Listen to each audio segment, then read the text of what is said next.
Hey, everybody, this is Devin Francis, also known as Leonard Meltsner, And I'm the one with the red hat. named Victoria, and you're watching The Adventures in Odyssey Oddcast, episode 60. 60? Yes, we are now divisible by 1, 2, 3, 4, 5, and 6. What an What? exciting mathematical milestone. Now, if you could compress all of our videos into 1 minute each, you could watch them all in an hour. Yay! But you can't do that because we talk too much. Yes, it would sound very, very fast, and it would not make sense. Okay, what are we doing today, Victoria? We are doing Eugene's lore. What does that mean? You tell me! Well, it means that in the style of the Lore in a Minute videos on YouTube, that's not copyrighted, so we're not infringing, and also definitely not in a minute, much, much longer than a minute. We basically cover the backstory of a character or a place or an arc in excruciating detail that puts AIOO Wiki to shame. Ha ha ha. Sorry, Mark. So Yes. this is the life and times of Eugene Meltsner. It's like a Wikipedia article or like the Beginner's Guide to Odyssey, except in much, much more detail with lots of spoilers and just very in-depth with tons of random little trivia as much as you can possibly plump it up. You know, Devin, working on this lore, I realized how incredibly messed up Eugene's life is. Like, more Yeah. so than I had before. Yes, it is very true. And so these videos, like our BGTO, are not meant to be, so much for entertainment, although they can be if you're really neurotic about these kinds of things like we are, or I am even more so. But mostly less for entertainment, more for a reference type of thing. If you want sources for any of the facts that we give in this video, just ask me and I will provide them, especially because lots of things in this particular run were synthesized from quotes in all different parts of the show together. Before we begin, however, just one little quick news item. Last time we got very excited about the fact that on July 8th, I believe it is, yes, the Odyssey Adventure Club is going to be releasing, it said, some of John Campbell's music as a soundtrack on the OAC.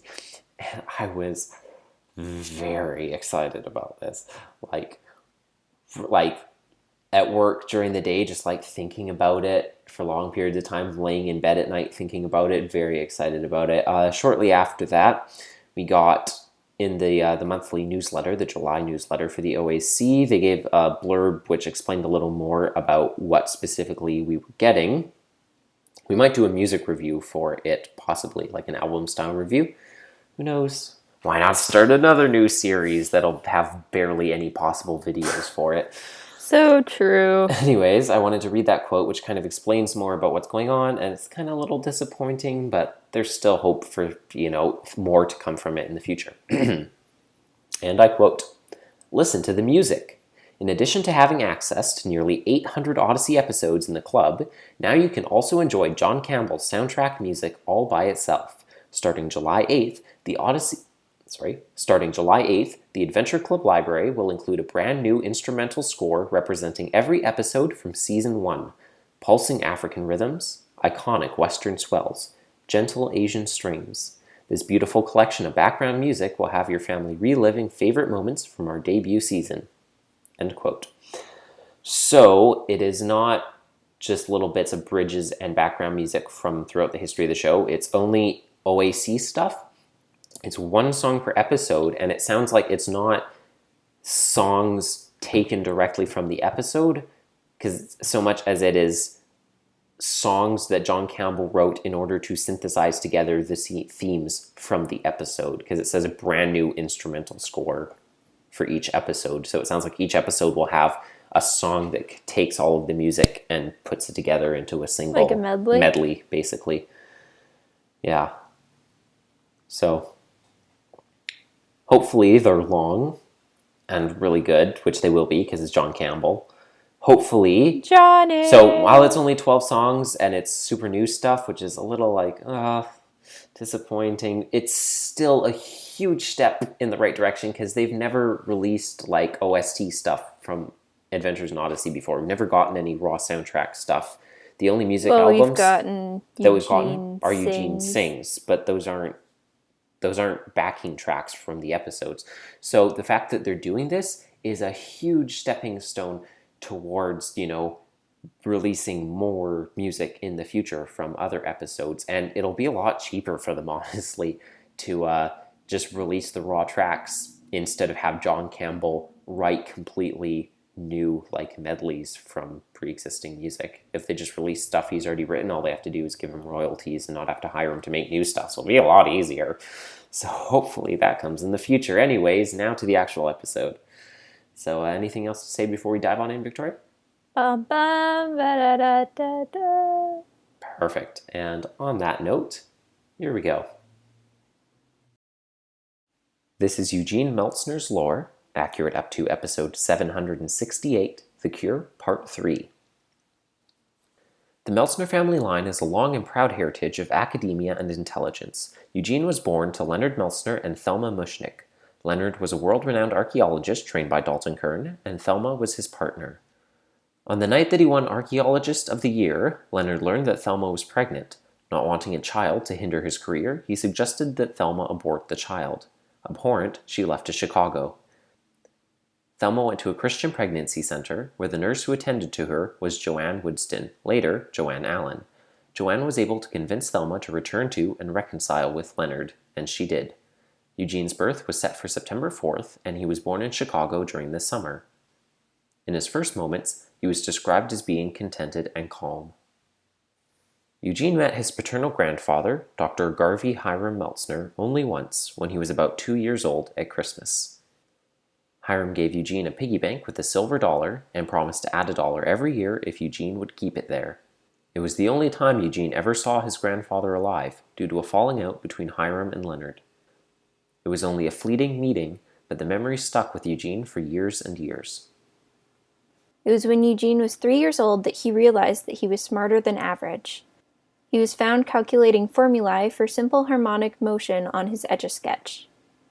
Growing up, Eugene often felt like a stranger in his own home from a young age, due possibly to the fact that Leonard spent most of his time viewing Eugene as a burden on his career. When Eugene was 6, he devised a formula for a more efficient cleaning solvent and proceeded to mix it in the bathtub. The solution was more acidic than anticipated and melted through the ceramic bathtub, the floor, and onto Leonard's oak desk in the basement. This was one of the many experiments that ended similarly around that time. While Eugene felt ashamed about the incident, Leonard was secretly proud of Eugene's ingenuity and kept the broken soap dish from the tub as a reminder. Another time, when Leonard and Thelma were dieting, Eugene electrified the fridge handle to keep them from getting food. They lost 20 pounds each. Yet another time, Eugene was in Montana and got his head stuck between 2 fence posts.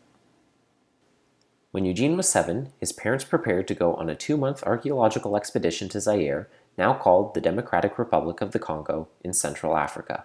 The night before they left, Eugene gave Leonard an electric mini-excavator he invented. Leonard realized how he had resented Eugene's impact on his career for so long, instead of valuing him as his son. He wanted to take Eugene along, but Thelma said that they would have to make the time up as a family after returning from Zaire. They would never have the chance. Eugene stayed with Leonard's maternal uncle, Michael Mushnick, while his parents traveled to a remote Ashanti tribe. Not long after, they were both taken captive by Dalton Kern and were presumed dead by the rest of the world.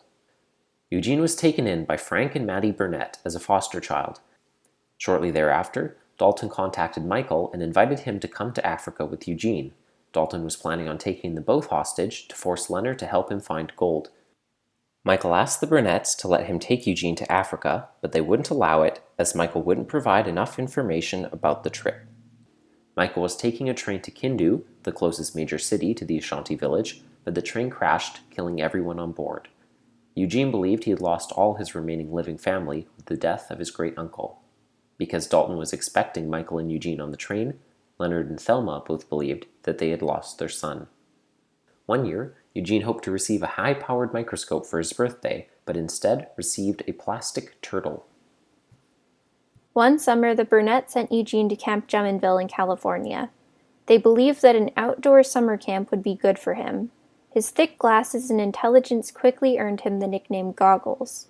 In the unofficial prank war between the boys and girls sides of the camp, Eugene became renowned under his pseudonym for both thwarting prank attacks and coming up with clever and innovative pranks to play on the girls.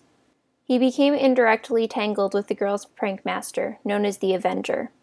Goggles' feud with the Avenger came to a head one night when she was planning to sabotage the bridge between the boys and girls halves of the camp. Eugene found the Avenger's diary, and believing it to be a prank planning book, he read it, and learned that her parents were divorcing. The camp director almost fell into the bridge trap, but Eugene had compassion on the Avenger, and stopped the director, taking the blame for the prank. Eugene was sent home immediately. Years later, he would learn that the Avenger was in fact Connie Kendall. Eugene began junior high on September 2nd, most likely just after he turned 8. He was bullied much in this year and missed his mother greatly. Eugene entered the academic heptathlon at school every year except for one, and won every time. The one year he didn't enter, he didn't finish his chores, so the Burnett's didn't allow him to participate. Eugene began high school at the age of 9. He was given the nickname Short Stuff there. At the end of his studies, at age 12, he was up for the valedictory based on the highest grades in the graduating class. He was tied with Larry Kent, who also had perfect grades, perfect attendance, and no demerits through all of high school, middle school, and elementary school. The administration decided that the graduating class should vote on the valedictorian. Because of Larry's immense popularity, Eugene opted out and finished his secondary studies at home. The class took the vote anyways, unbeknownst to Eugene, and Eugene received 45% of the vote. He never attended his own ceremony, however, and never learned about the vote. The class had the highest SAT scores in the school's history, and nearly everyone went on to college, largely in part to Eugene's inspiration as a prodigy. Years later, Eugene learned about the vote and the impact he made, and received an official valedictory certificate from his high school. Eugene and the Burnetts moved away over the following summer, and Eugene began studying at Campbell County Community College in Odyssey at age 13, though he once claimed he was 14 at the time. Eugene studied computer science while also delving into many other classes and fields in his spare time. He moved into the dorms at Campbell County Community College, leaving the Burnetts' care. After earning his bachelor's degree, graduating with honors, Eugene continued studying as a part-time grad student and college employee, working under the computer science department's 5-year grant to provide statistics for research. This is where Adventures in Odyssey begins. Approximately 1 year after Connie Kendall started working at Witt's End, she went home to California over the Christmas break, where she became a Christian. Witt reached out for help to cover her absence over the holidays. Richard Pierce, one of Eugene's professors, suggested that Eugene speak to Witt about studying under him as an inventor and scholar. Witt hired Eugene to help him with inventions and programming, as well as the regular day-to-day operations of the shop. While Eugene and Connie bickered constantly as co-workers, it didn't truly become a problem until Witt showed Eugene the secret computer room in his office. Eugene was to keep the room, Witt's computer, Mabel, and his secret program Applesauce a secret. The rivalry between Connie and Eugene, combined with mistakes on both their parts, led to the activation of Level 1 of Applesauce. Witt fired both Connie and Eugene from Witt's End. Eugene sought another job in the college records department, working with computer prodigy Nicholas Adamsworth. He quickly uncovered a grade-changing scheme perpetrated by Nicholas, who was being blackmailed into it by his counselor, Richard Maxwell. When the college uncovered the grade changes, Eugene tried to take the fall for it, rather than have Nicholas suffer for Richard Maxwell's misdeeds. Richard was exposed, and Witt rehired Eugene after seeing his willingness to sacrifice for others, and the demonstration of his understanding why he was fired. Eugene has helped Witt with the invention and programming of countless projects, and once, he even designed, flew, and crashed a secret experimental aircraft for the college. Eugene discovered one day that Leonard had a gravestone in a cemetery at the Presbyterian Church in Odyssey. This led him to a search for his grandfather Hiram, who created the trust fund for the upkeep of the grave. Eugene found Hiram's residence in Connellsville only a week after his passing. In the wake of these events, Eugene learned that Bernard Walton was his third cousin twice removed, meaning that he had living family after all.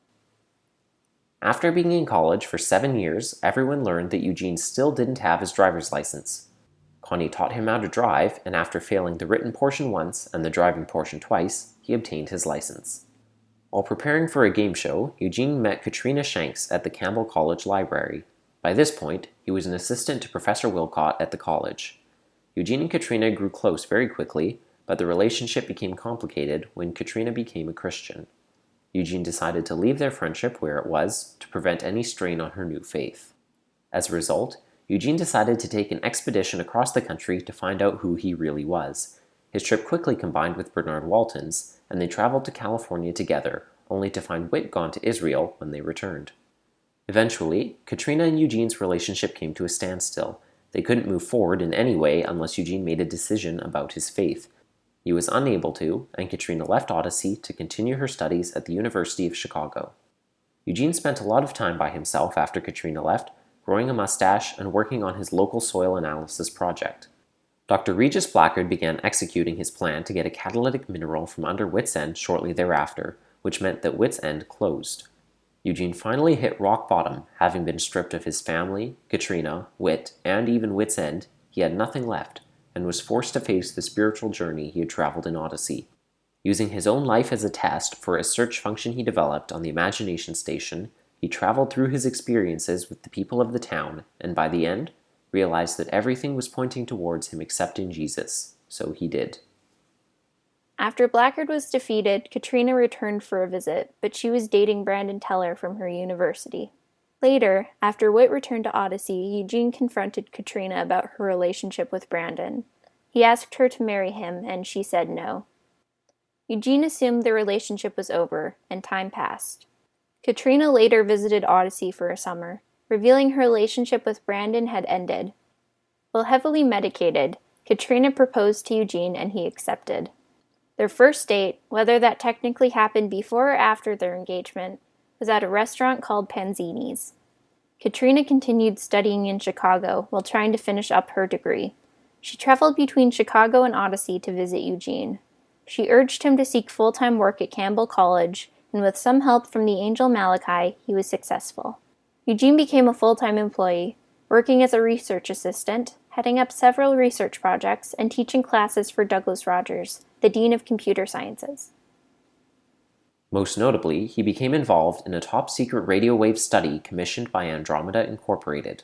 The study sought to convert brainwaves to radio waves to allow mental manipulation of computer devices for assistive technology for the disabled. Unbeknownst to Eugene, he and Campbell College only became involved in the study because of Katrina's father, Armitage Shanks, who was a board member at Andromeda. Shortly after the research team began having breakthroughs, Armitage suffered a sudden and severe brain tumor. Eugene and Katrina traveled to Chicago Memorial Hospital, where they were wed by Brandon Teller scant minutes before Armitage passed. Before his death, Armitage apologized to Eugene for getting him on the study. In a desperate search for an explanation, Eugene and Katrina began to learn more and more of the true nature of the study and the true nature of the company that commissioned it. Realizing the dark forces at play, Eugene and Katrina returned to Odyssey, stole all the research, wiped all the records, and fled the country. They stayed on the run for a very long time, running across the globe and making extremely scarce contact with the people of Odyssey. Their travels led them to many places, including Portugal, Madagascar, and Zimbabwe, among others. Eugene did some spy work in Morocco as well, but the most significant occurrence was in the Democratic Republic of the Congo. Eugene and Katrina did some volunteer work for around-the-world missions, and one of the assignments was to build a radio transmitter in an isolated Ashanti village in the DRC. It wasn't until after they arrived that they discovered that this was the same village to which his parents traveled when they disappeared. Eugene discovered that his parents were kidnapped by Dalton Kern, Leonard's crazed, jealous mentor in archaeology, and that they were held captive for the last 20 years. Thelma died 2 years before, but Leonard escaped only 3 months prior to Eugene's visit. After resolving their work with the Ashantis, Eugene vowed to search for his father as soon as he and Katrina returned to the U.S. Once they felt they were safe, Eugene and Katrina returned to America, but not to Odyssey. They went to Washington, D.C., to the National Institute of Health, so Eugene could finish his radio brainwave conversion research. The night before he felt he would make a breakthrough, the government cut their financial support, so a desperate Eugene used the technology on himself, erasing all his memories since he first came to Odyssey. Eugene and Katrina secretly returned to Odyssey so that Witt could try and use the imagination station to restore his memory. They stayed in a cabin near Trickle Lake, as his dorm room at Campbell College was obviously no longer in his name. Connie, Bernard, and Tom quickly found out about Eugene's return, and with everyone's help and divine intervention, all of Eugene's memories came back. Eugene and Katrina moved into a house on Maple Street and soon had the public wedding ceremony which they hadn't before. After realizing how his roles at Witt's End and the college had changed in his absence, Eugene realized that he needed to find a new niche in the town. He and Katrina began Please, or Philanthropic Loving Enterprises of Altruistic Services for Everyone. The name was quickly changed to Manu Sursum, and finally, Hand Up. Hand Up was a charitable organization headquartered at Witt's End, which helped people both in Odyssey and abroad. Eugene's search for Leonard led him to learn about the death of Michael Mushnick, and how Leonard would have believed Eugene dead all these years. Eugene finally tracked down his father in a homeless shelter in Connellsville called Solid Ground. Leonard had been going by the name Joel, while searching for his own father Hiram, and had only just learned of Hiram's death. Once Eugene and Leonard finally reunited, Eugene learned that Dalton Kern was still hunting Leonard to keep him from putting Dalton behind bars for all his crimes. Eugene also learned he had a brother, Everett, who died at the age of 2 in Africa after a fall at the dig site. Because Dalton believed Eugene was dead, Leonard was able to hide in Odyssey for a while. However, Eugene eventually slipped up and Dalton caught on to his presence. The Meltsners were forced to make their move, traveling with Jason to Africa to search for evidence the NSA could use to bring Dalton to court. After Dalton destroyed his own village, the team traveled to New York, where Witt would later join them, to steal the evidence from Dalton's apartment. They discovered that Everett wasn't dead, but had been raised by Dalton since he was 2 years old. The team was barely able to gather the evidence, but Dalton was caught and confessed to all charges. Leonard became a Christian, and he and Everett moved back to the Ashanti village to serve as missionaries. After a time, Hand Up faded away. Eugene began teaching computer science at the college, and Katrina began substitute teaching at Odyssey Middle School, becoming more and more regular until she became a full-time teacher. When the Green Ring conspiracy took Odyssey, there was a special connection between Katrina and the young rogue Buck Oliver, despite Eugene's misgivings about him. Later on, Eugene and Katrina learned that they couldn't bear children, and when Buck was released from juvenile detention, the Meltsners became his halfway house. This has been Eugene Meltsner's Lore, accurate up to episode 768, The Cure Part 3. And we are back now. Hope y'all enjoyed that. Have no idea how long that was, but it was probably pretty long. So I think that's just about all that we have for today. What are we doing next time, Victoria? We are reviewing The Cure Part 3 and the Imagination Station Part 2. Victoria's voice is all worn out from all that audio recording you just listened to. I hope you appreciate it. She got all of her perfect takes in there, and now everything else is going to fall apart. Yes, an Imagination Station Revisited, Part 2, Episode 641. I know off the top of my head. So, yeah, that'll be our April review. And until next time then, thank you for joining us on our side of the YouTube. This has been Devin Francis, also known as Leonard Meltsner. I'm Victoria. And you've been watching The Adventures in Odyssey Oddcast. Oddcast. I said that off time on purpose. Yeah, I know. Goodbye. Bye. Double wave.